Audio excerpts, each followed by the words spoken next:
안녕하세요. 팩스의 시대 상식통입니다. 오늘은 누구나 한 번쯤 들어봤지만 막상 내 이야기로는 생각하기 어려운 주제를 함께 나누려 합니다. 바로 치매입니다.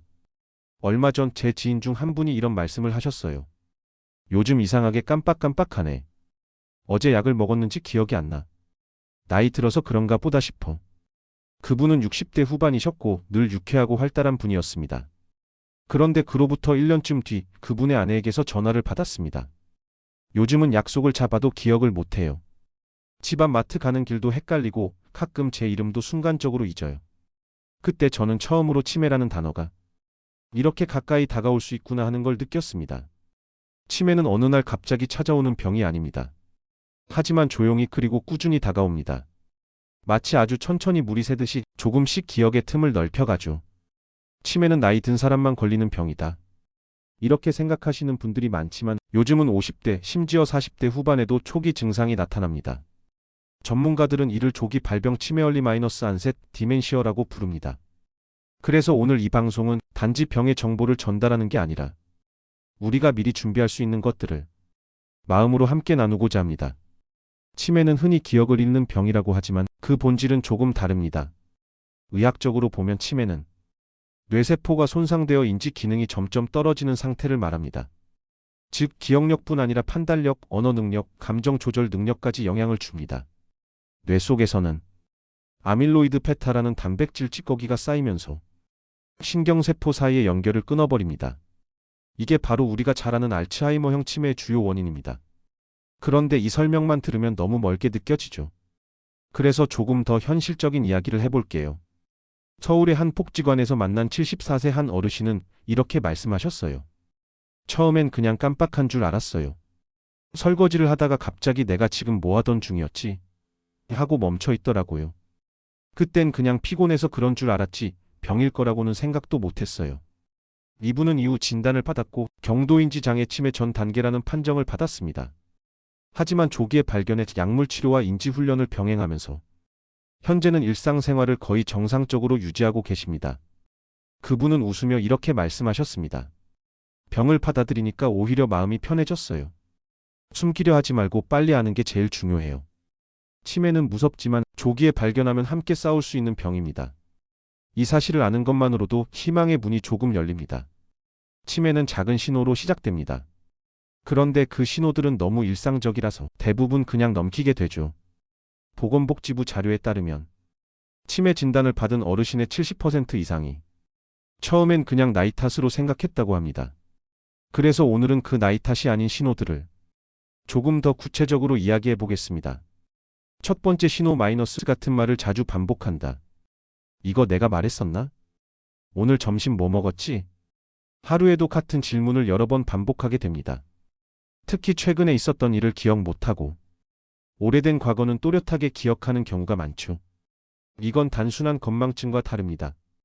건망증은 생각하면 떠오르지만 치매는 아예 기억 자체가 사라지는 것이에요. 두 번째 신호 마이너스 물건을 자주 잃어버린다. 안경, 휴대폰, 약통, 지갑. 항상 두던 자리에 두지 않고 이상한 곳에서 찾게 되는 경우가 많습니다. 냉장고에서 리모컨이 나왔어요. 세탁기 안에서 지갑을 발견했어요. 이런 이야기가 농담처럼 들리지만 실제 치매 초기 환자 가정에서 자주 일어납니다. 세 번째 신호 마이너스 시간과 장소 감각이 흐려진다. 요일 날짜 시간 감각이 점점 흐려집니다. 오늘이 무슨 요일이지? 하는 건 흔한데 내가 왜 여기에 있지? 여기가 우리 집 맞나? 이런 말을 자주 하게 되면 반드시 주의해야 합니다. 특히 길을 잃는 증상길 망각 증후군은 매우 위험합니다. 익숙한 동네에서도 방향을 잃는다면 전문가 상담을 받아야 합니다. 네 번째 신호 마이너스 감정 변화와 의심이 드러난다. 요즘 엄마가 예민해졌어요. 괜히 가족을 의심하고 화를 내요. 이런 변화도 치매 초기 증상 중 하나입니다. 뇌의 전두엽이 손상되면 감정 조절 능력이 약해집니다. 그래서 평소엔 조용하던 분이 갑자기 불안하거나 공격적으로 변하기도 합니다. 한 80대 남성 환자는 딸이 외출할 때마다 어디 가냐, 누구 만나냐며 집착에 가까운 질문을 했다고 합니다. 나중에 알고 보니 그분의 불안감은 기억의 혼란에서 비롯된 것이었죠. 다섯 번째 신호 마이너스 익숙한 일을 잊는다. 가스 불 끄는 걸 잊고 전화를 걸어도 번호를 누르지 못하고 텔레비전 리모컨을 잡고도 어떻게 켜야 할지 헷갈립니다. 이건 단순한 깜빡이 아닙니다. 기억을 활용하는 능력 자체가 떨어지는 것입니다. 경기도 수원의 한 여성은 어머니가 3개월 전부터 달라졌다고 했습니다. 전에는 시장에 가서 물건값 계산도 척척 하셨는데 요즘은 1,000원짜리, 1만 원짜리를 구분 못 하세요. 또 전에 자주 가던 미용실 가는 길을 몰라서 버스 반대 방향으로 타신 적도 있어요. 처음엔 가족 모두 피곤해서 그럴 거야 라고 넘겼지만 결국 병원 검사 결과는 알츠하이머 초기였습니다. 지금은 약물 치료와 두뇌 훈련 프로그램을 병행하며 증상의 진행을 늦추고 계십니다. 그 딸은 이렇게 말했습니다. 처음엔 무서웠는데 지금은 하루하루 엄마랑 얘기할 수 있는 게 감사해요. 치매는 기억의 병이지만 관계의 병이기도 합니다. 기억이 조금씩 사라질수록 사람들과의 연결도 함께 약해지거든요. 그래서 가족과 주변 사람의 역할이 정말 중요합니다. 괜찮아요. 우리 천천히 하자. 이 한마디가 치매 환자에게는 약보다 큰 힘이 됩니다. 치매는 단지 한 사람의 병이 아닙니다. 가족 모두의 이야기이기도 합니다. 병은 한 사람에게서 시작되지만 그 무게는 가족 모두의 어깨에 내려앉습니다. 서울의 한 치매 안심센터에서 만난 60대 딸은 돌봄을 시작한 지 2년째라고 했습니다. 그녀는 이렇게 말했어요. 엄마가 처음엔 자꾸 약속을 잊었어요. 그러다 나중엔 제 생일도 기억 못 하더라고요. 그날 집에 와서 혼자 울었어요. 엄마가 날 모른다는 게 이렇게 아픈 일인 줄 몰랐어요. 그녀는 처음엔 왜 기억을 못하냐며 화를 냈다고 합니다. 그런데 나중에 의사에게 들은 한마디가 마음을 바꿨다고 해요. 치매는 환자가 가족을 잊는 병이지만 가족이 환자를 다시 배우는 과정이기도 합니다. 그녀는 그 말을 듣고 눈물을 흘렸다고 합니다. 그날 이후 엄마 괜찮아. 오늘은 내가 너한테 알려줄게. 그렇게 마음을 바꾸고 돌봄을 이어가고 있다고 합니다. 치매 환자를 돌보는 건 단순한 간호가 아닙니다. 그건 매일 반복되는 인내의 훈련이자 사랑의 실험입니다. 아침에는 옷을 입히고 약을 챙기고 식사를 준비합니다. 그런데 밥을 먹다 갑자기 묻습니다. 이거 누가 해준 거야? 나 밥 먹었나? 처음엔 웃으며 대답합니다. 엄마 내가 해줬잖아. 하지만 같은 질문이 하루에도 10번, 20번 반복되면 가족의 마음은 점점 달아갑니다. 경기도의 한 어르신 보호자는 이렇게 말했습니다. 솔직히 말하면 가끔은 숨고 싶어요. 엄마가 미워서가 아니라 나 자신이 너무 지쳐서요. 그녀는 하루 종일 돌봄에 매달리고 밤에는 죄책감에 잠이 오지 않았다고 했습니다. 이건 비단 그녀만의 이야기가 아닙니다. 보건복지부 조사에 따르면 치매 환자 가족의 우울감 호소율은 일반인보다 3배 높고 수면장애는 2.5배 이상이라고 합니다. 그래서 전문가들은 이렇게 말합니다. 치매는 환자와 가족이 함께 치료받아야 하는 병입니다. 치매는 기억을 조금씩 앗아가지만 그보다 더 빠르게 가족의 일상을 바꿔놓습니다. 한 아들은 이렇게 말했습니다. 아버지가 나를 몰라보던 날 세상이 멈춘 줄 알았어요.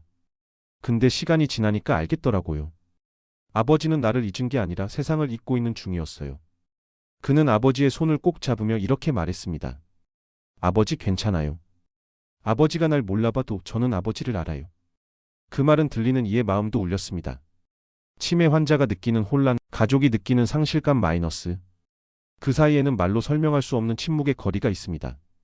많은 분들이 치매를 여전히 창피한 병, 감추고 싶은 병으로 여깁니다. 그래서 가족들도 도움을 요청하지 못하고 홀로 버티는 경우가 많습니다. 하지만 이제는 그런 인식이 바뀌어야 합니다. 치매는 누구나 걸릴 수 있는 질병이며 부끄러운 일이 아니라 함께 대비해야 할 현실입니다. 한 복지사 선생님은 이렇게 말했습니다. 가장 안타까운 건 병보다 고립이에요. 치매 환자보다 가족이 먼저 지쳐 쓰러지는 경우가 많아요. 그래서 저는 가족에게 항상 말합니다. 당신도 쉬어야 합니다. 그래서 정부는 전국에 치매 안심센터를 운영하고 있습니다. 여기서는 조기검진 상담, 가족 돌봄 교육, 심지어 환자 주간 돌봄 프로그램까지 제공합니다. 가까운 보건소에 문의하면 누구나 무료로 이용할 수 있습니다. 그런데 여전히 많은 분들이 이렇게 말하죠. 내가 거기까지 가야 하나 싶어서. 하지만 기억하세요. 도움을 청하는 건 약함이 아니라 용기입니다. 그 한 걸음이 가족의 삶을 바꾸는 시작이 됩니다. 부산의 한 가정에서는 80대 치매 어머니를 돌보던 딸이 한동안 심한 우울증을 겪었습니다. 그녀는 매일 같은 일을 반복했습니다. 식사, 목욕, 약 챙기기, 같은 말 대답하기. 하루가 끝나면 몸보다 마음이 더 무거웠다고 합니다. 그러다 어느 날 복지센터 프로그램에서 가족 미술 치료를 함께 하게 되었습니다. 그날 어머니는 오랜만에 그림을 그리며 이건 우리 집이야. 라고 말했습니다. 그 순간 딸은 울었습니다. 엄마가 아직도 우리 집을 기억하고 있구나. 아직 완전히 사라진 게 아니었어. 그날 이후 그녀는 매일 어머니와 함께 그림을 그리기 시작했습니다. 그녀는 이렇게 말했습니다. 엄마는 나를 잊었지만 난 엄마와 다시 만나는 중이에요. 치매는 기억을 잃는 병이지만 그 안에는 사랑을 다시 배우는 시간이 있습니다. 그 과정을 버텨내는 가족은 누구보다 강한 사람들입니다. 치매는 무섭습니다. 하지만 분명한 사실 하나가 있습니다. 치매는 예방할 수 있고 늦출 수 있다. 완벽히 막을 수는 없지만 생활 속에서 꾸준히 실천하면 그 속도를 크게 늦출 수 있습니다. 오늘은 병원에서 권하는 방법이 아니라 우리 어르신들이 집에서 바로 할 수 있는 현실적인 습관을 이야기해 보려 합니다. 첫 번째, 머리를 자주 써야 뇌가 늙지 않습니다. 뇌도 근육과 같습니다. 쓰지 않으면 빠르게 약해집니다. 신문 읽기, 일기 쓰기, 가계부 정리하기, 좋아하는 노래 가사를 외워보기 마이너스. 이 모든 게 두뇌 운동입니다. 치매 전문가들은 하루 15분만이라도 새로운 정보를 접하라고 말합니다. TV 뉴스 대신 라디오를 듣고 낯선 단어를 메모해 보세요. 뇌는 생각하려는 노력을 기억합니다. 두 번째, 운동은 뇌의 산소통입니다. 걷는다는 건 단순히 다리 운동이 아닙니다. 뇌로 가는 혈류를 늘리는 최고의 방법입니다. 미국 예일대 연구팀의 조사에 따르면 하루 30분 이상 걷는 사람은 치매 위험이 40% 감소한다고 합니다. 운동을 할 때는 너무 무리하지 않아도 됩니다. 아침 햇살 아래 가벼운 스트레칭, 동네 한 바퀴 걷기, 복지관의 체조 프로그램도 충분합니다. 몸이 움직이면 뇌도 깨어납니다. 세 번째, 음식이 곧 약입니다. 치매 예방에는 지중해식 식단이 좋다고 알려져 있습니다. 즉, 기름진 고기보다 생선, 채소, 견과류, 올리브유 중심의 식사입니다. 특히 연어, 고등어, 아몬드, 호두, 블루베리, 시금치 마이너스. 이런 음식들은 브레인푸드로 불립니다. 뇌세포의 염증을 줄이고 기억력을 지켜줍니다. 하지만 무엇보다 중요한 건 규칙적인 식사입니다. 끼니를 거르지 말고 하루 3번 일정한 시간에 식사하세요. 뇌는 규칙을 기억합니다. 네 번째, 사람과의 관계는 최고의 영양제입니다. 치매를 막는 가장 큰 비결은 사람입니다. 연구 결과 사회적 관계가 활발한 사람은 그렇지 않은 사람보다 치매 발병률이 절반 이하라고 합니다. 복지관 프로그램, 동네 산책 모임, 성당, 교회, 경로당 활동. 이런 곳에 나가는 것만으로도 뇌는 활력을 얻습니다. 한 어르신은 이렇게 말했어요. 집에만 있으면 생각이 멈춰요. 그런데 사람을 만나면 웃게 되고 머리가 돌아가요. 외로움은 뇌를 가장 빨리 늙게 합니다. 반대로 관계는 뇌를 젊게 만듭니다. 다섯 번째, 잠을 잘 자야 기억이 남습니다. 수면은 뇌의 청소 시간입니다. 잠을 자는 동안 뇌 속 노폐물과 단백질 찌꺼기가 제거됩니다. 밤늦게 스마트폰을 보는 습관은 피하고 저녁에는 따뜻한 물로 족욕을 하거나 조용한 음악을 들으며 휴식하세요. 하루 7시간의 숙면은 약보다 강력한 예방법입니다. 지금까지 치매의 원인, 증상, 가족 이야기, 예방법까지 함께 들었습니다. 이제는 조금 다른 이야기를 하고 싶습니다. 기억에 대한 이야기입니다. 한 요양병원에서 일하던 간호사가 자신이 돌보던 치매 어르신 이야기를 들려줬습니다. 그 어르신은 말수가 적었고 하루 종일 같은 곳만 바라보곤 했습니다. 그런데 어느 날 딸이 병문안을 오자 갑자기 손을 꼭 잡으며 이렇게 말했답니다. 너 많이 힘들지? 딸은 깜짝 놀라 울음을 터뜨렸습니다. 그 말 한마디가 2년 만에 처음 나온 문장이었기 때문입니다. 그날 이후 그 딸은 이렇게 말했습니다. 엄마는 날 잊었을지 몰라도 내 마음은 잊지 않았던 것 같아요. 이 이야기는 우리에게 큰 울림을 줍니다.